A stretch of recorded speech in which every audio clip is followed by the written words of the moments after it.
Olá, hoje nós vamos conversar um pouco sobre ciência, tecnologia e inovação, um ambiente de oportunidade que causa já uma efervescência junto à universidade pública, sobretudo em relação ao novíssimo decreto estadual que cria um novo ambiente de marco legal no estado de São Paulo. O diretor da Faculdade de Arquitetura, Artes e Comunicação, a FAC, da Universidade Estadual Paulista, a Unesp aqui de Bauru, Marcelo Carbone Carneiro, está participando inclusive disso, de uma proposta municipal efetiva. A gente vai bater um papo sobre isso para entender algumas dessas possibilidades conosco do marco legal. Professor, obrigado pela sua visita aqui à TV e à Rádio Câmara para conversar com a gente. Essa efervescência também está transparecendo dentro da universidade em relação ao marco legal paulista, ao decreto do governador? Eu agradeço a oportunidade, viu, de estar aqui falando sobre esse tema. O decreto do governador é muito recente, né? Foi publicado esse mês, já regulamentando um marco legal federal, né, sobre inovação. E dentro da universidade há um clima de discussão sobre essa questão, até porque envolve essa discussão sobre a parceria público-privado, né, que é bem controverso, né, porque é o dinheiro público que é investido, né, na universidade, e a universidade buscando essas parcerias com o setor produtivo, com vistas à inovação, ao desenvolvimento econômico. Do ponto de vista da relação da sociedade ou da leitura da sociedade com a universidade, tem algumas críticas, enfim, independentemente do juízo de valor sobre os seus conteúdos, que a universidade se vê num ambiente, em boa parte, não por sua culpa, engessado em relação ao mercado. E esse distanciamento é provocado exatamente pela falta de amparo, de ferramenta legal que seria proporcionado por esse marco. É mais ou menos essa a visão? A universidade, se você pensar o conceito de universidade, né, que universidade temos, e pensemos na rede aqui das universidades estaduais do estado de São Paulo, né? Então, o que é a universidade? Então, você tem dentro da universidade pesquisas básicas que são fundamentais para o desenvolvimento da ciência, da tecnologia e da inovação, mas não são voltadas para resolver problemas práticos, né? Nós temos as pesquisas aplicadas e estas sim, né, deveriam cada vez se intensificar mais como pesquisas que retornassem à sociedade, né? E no caso do marco legal e do decreto agora do governador que regulamenta essa questão da inovação, da ciência e inovação no estado de São Paulo, cria essa oportunidade de você fazer essa relação de inovação com o setor produtivo, tirando algumas travas, né? Facilitando compras, possibilitando que se pense como estratégico para o desenvolvimento do estado a questão da inovação, discutindo internamente, no caso da universidade, a questão do regime de trabalho e como que o professor pode ter afastamentos para se dedicar a centros de inovação tecnológica ou núcleos de inovação tecnológica. Então, haveria uma contribuição significativa, né, fundamental da universidade, na medida que ela se caracteriza como produtora de conhecimento, né, para esses setores produtivos, diria eu. Nós temos o marco federal, que também é recente, do ponto de vista de idade de tempo, de aplicação.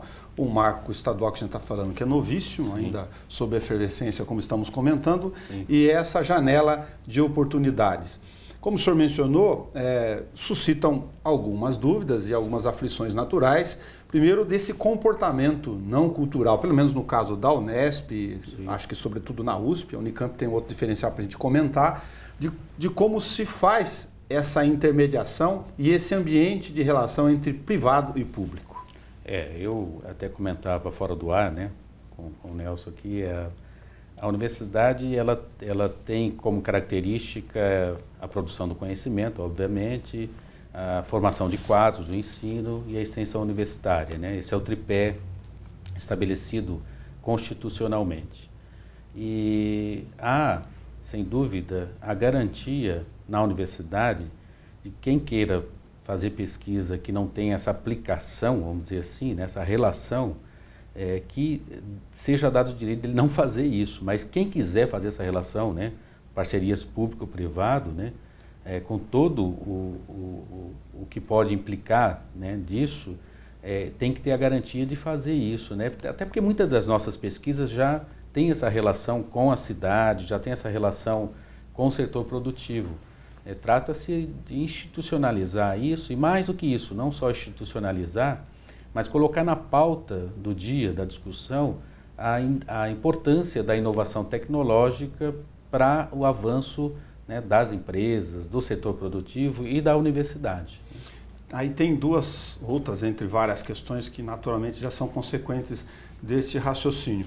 Um deles é se o governo, como orientador do interesse público e matriz do interesse público, se ele mantém ou terá que manter uma demanda relacionada a questões que eventualmente não interessem à demanda privada. Mercado e interesse público nem sempre estão na mesma linha, né? Sem dúvida. Nós temos uma clareza nessa leitura de que, primeira coisa, né, não se faz inovação em muitas das áreas sem alto investimento, né? Algumas áreas precisam, cito uma, né, de nanotecnologia, né? Só é possível uma área progredir criando inovação se houver bastante investimento e parcerias externas, internacionais. Então, isso é um fato. A outra é que há setores estratégicos para o Estado que ele talvez não ache, né, possibilidade de parcerias com algumas empresas, né?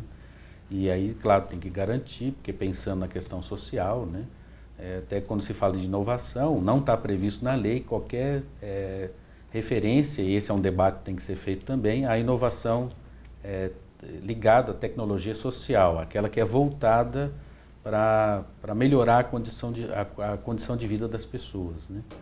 Então, um papel importantíssimo do Estado. Fundamental, e a universidade não pode ficar fora desse debate, né? Do contrário, é um modelo de universidade que se pensa bastante equivocado, né? Esse voltado exclusivamente para o mercado, né? Mas ela não pode também deixar de dialogar, de produzir esse tipo de relação também, né? Garantir que seja feita a discussão sobre tecnologia social não exclui que façamos inovação tecnológica voltada também para o setor produtivo, para as empresas, e pensamos especificamente em Bauru, né, também. Nós temos feito um trabalho junto ao governo municipal aqui, cito a Secretaria de Desenvolvimento Econômico, né, do município, bastante interessante, que é a criação de ambientes de inovação aqui no município e, no primeiro momento, um centro de inovação tecnológico, né, que já está bem adiantado isso, né, já está bem estruturado para que seja implantado em Bauru, aprovado nas instâncias superiores, né, que é a Secretaria de Ciência, Tecnologia e Inovação, que é coordenada pelo vice-governador do Estado, né? Essa secretaria, nós estamos na última fase de construção do que nós chamamos de um plano de negócios, que em seguida teria aprovação da instalação de um centro de inovação tecnológica aqui em Bauru. Da questão de tecnologia social que o senhor menciona e o papel fundamental do Estado, no caso da universidade, como integrante desse sistema das questões estratégicas, nas demandas naturais de pesquisa aplicada, onde o mercado está carente de oportunidades, sim, ele vai se aproximar, ou tem uma tendência natural de se aproximar da universidade para convênios, contratos. Sem dúvida. O marco legal, ele regulamenta isso, né?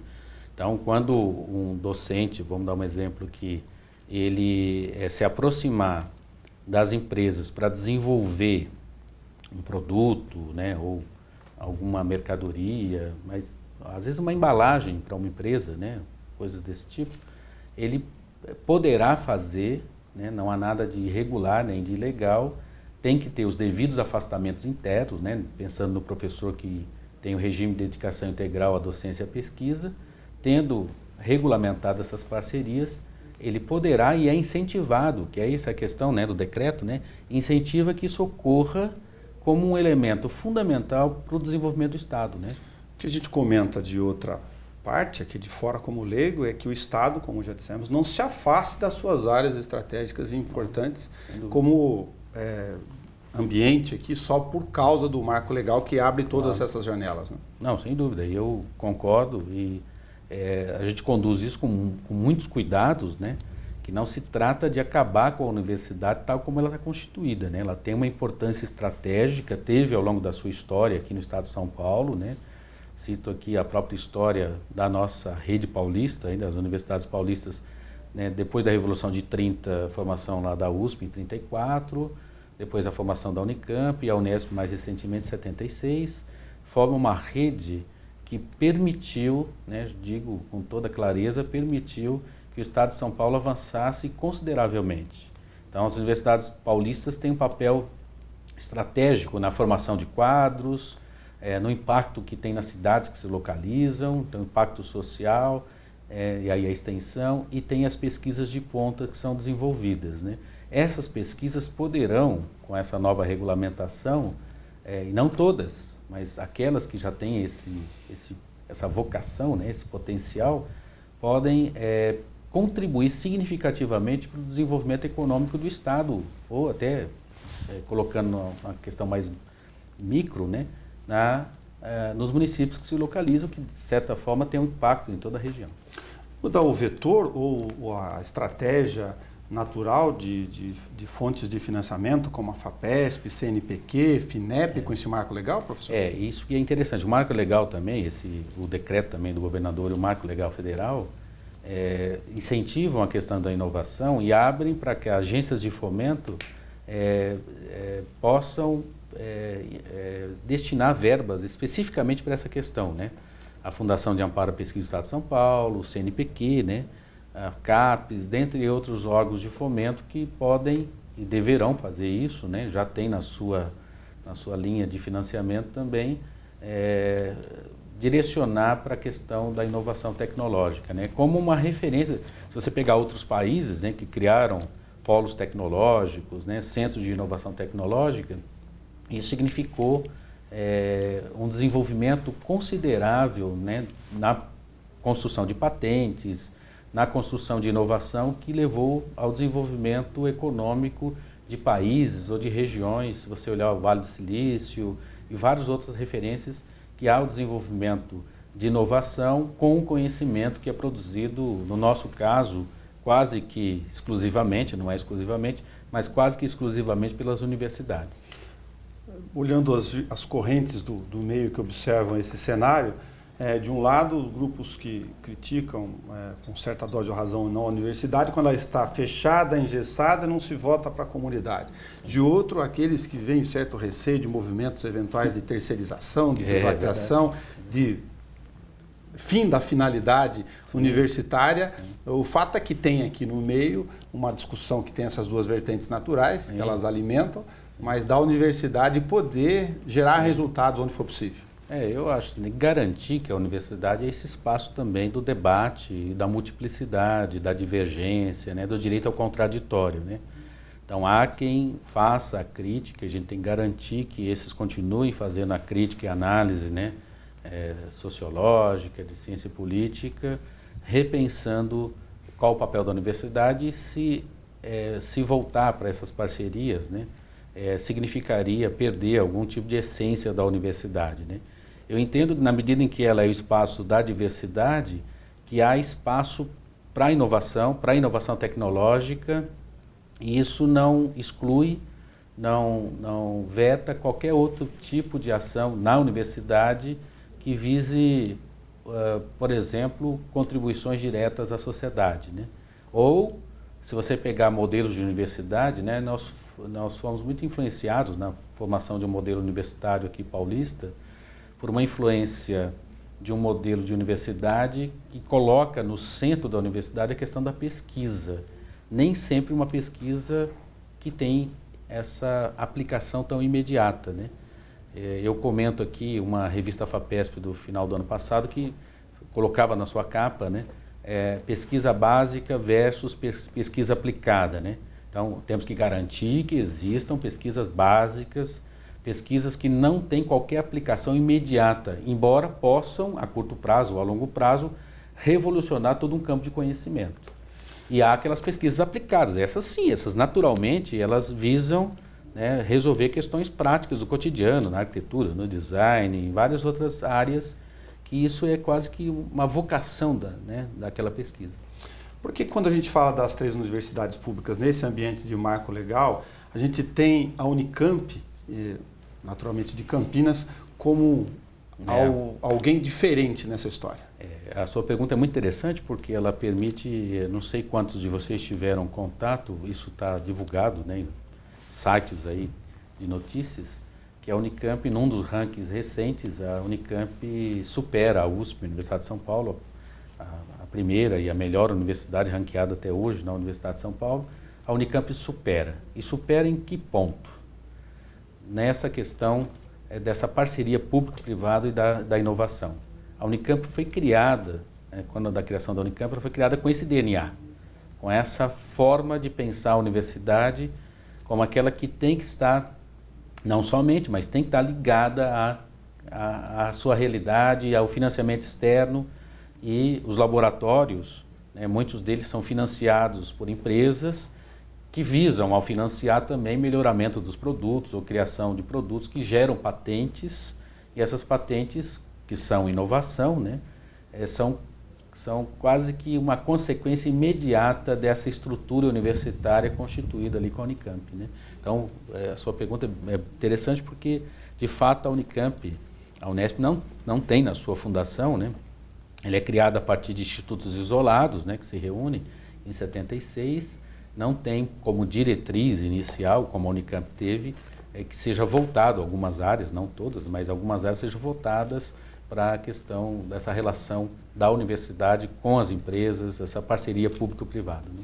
Por força de tudo que é novo, da cultura, tem a relação, principalmente no caso do formato regimental da Unesp, de aprendizado em relação a oportunidades do marco legal, do privado poder utilizar laboratórios da universidade, estabelecer contratos, facilidades para compra de licitação, sem licitação nas regras atuais. Sim.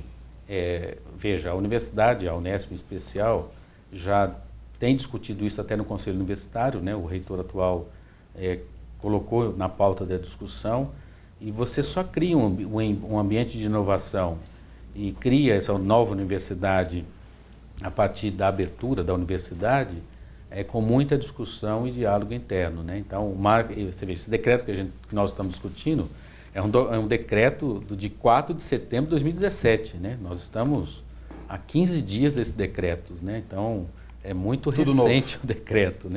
Então, acho que a universidade vai ter que discutir isso, ter que deixar de lado alguns preconceitos, como você cita, como é que vai ser lido, a universidade abriu seus laboratórios, alguns deles, não todos, Claro. para o desenvolvimento de pesquisas de inovação com financiamento de empresas. Ela vai ter que fazer essa discussão. Isso não significa que toda ela deva se submeter a esse modelo. Repito, tem que garantir que a universidade tenha pesquisas básicas, que tenha um debate com direito ao contraditório, mas ela não pode fugir, e esse decreto é quase que a consolidação disso, dessa discussão sobre inovação como fundamental para o desenvolvimento do Estado.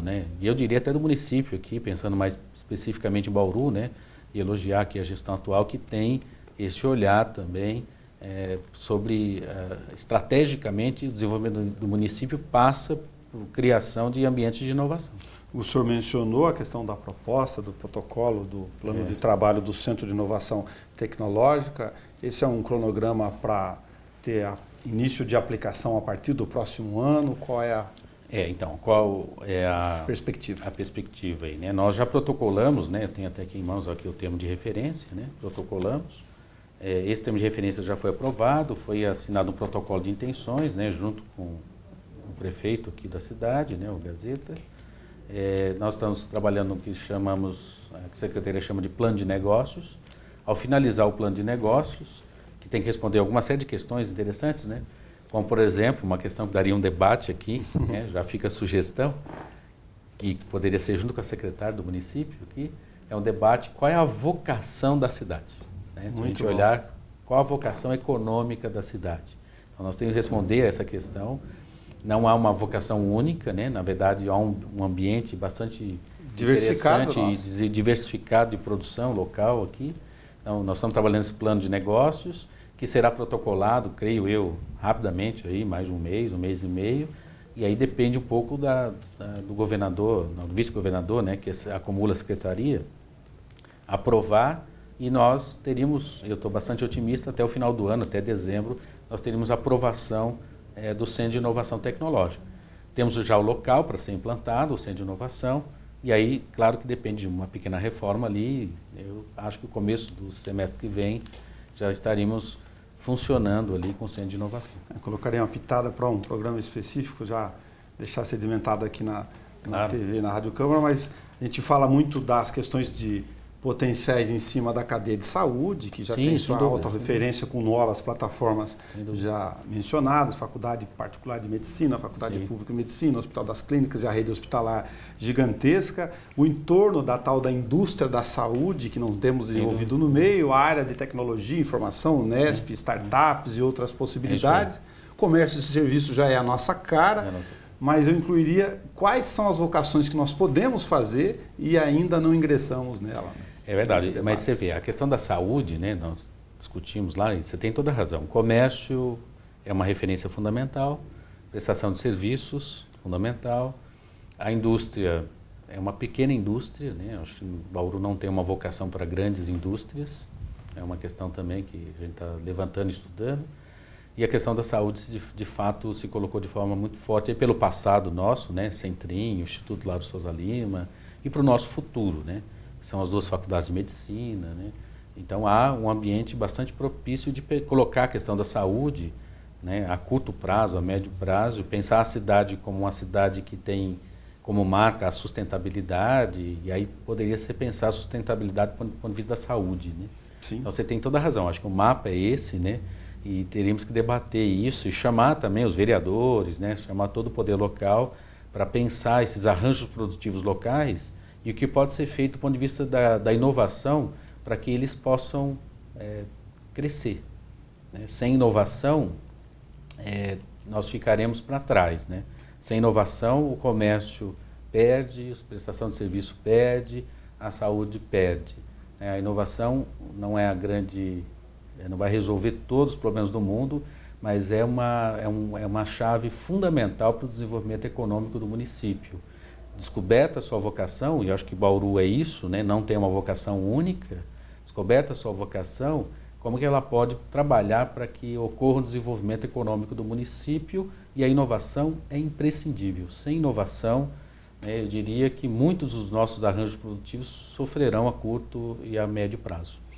Professor Dr. Marcelo Carbone Carneiro, diretor da FAAC, muito obrigado por ter contribuído conosco aqui dessa novíssima distribuição de possibilidades do marco legal com o Decreto Paulista.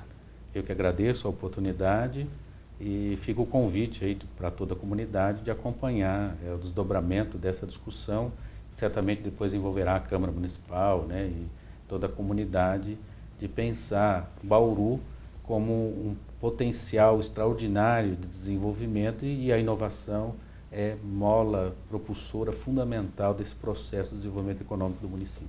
Muito obrigado a você que nos acompanhou, e você tem esse vídeo na íntegra no YouTube, na página TV Câmara Bauru, caso você queira assisti-lo ou acessá-lo em outro ambiente, horário e local. Até o nosso próximo encontro.